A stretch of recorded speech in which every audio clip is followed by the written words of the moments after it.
Right now, cadaver dogs are out for a final day in Okeechobee. It is the one last chance for them to find remains said to be buried here at the Old Florida School for Boys. This afternoon, News Channel 5, Brian Inton is live in Okeechobee. He just got an update for us. Brian, what have you learned?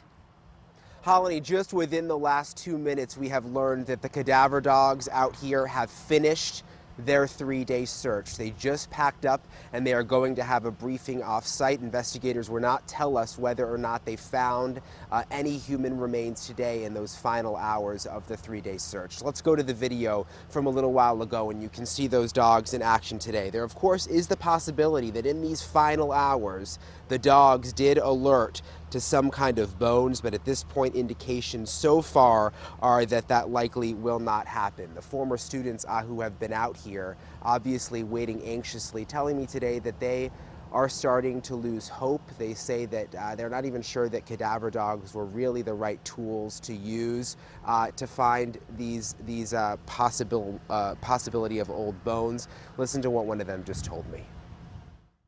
I'm hopeful that they might find something on the last day, but my gut feeling tells me that they're not going to find anything because they had 4 or 5 dog teams up at Dozier. They found nothing.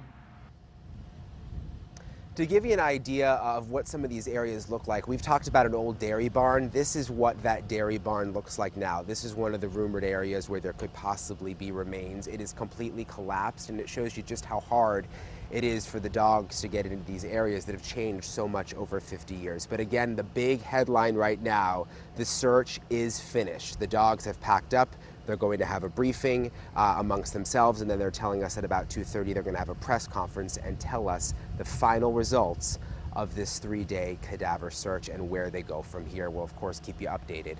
Live in Okeechobee, Brian Inton, WPTV News Channel 5.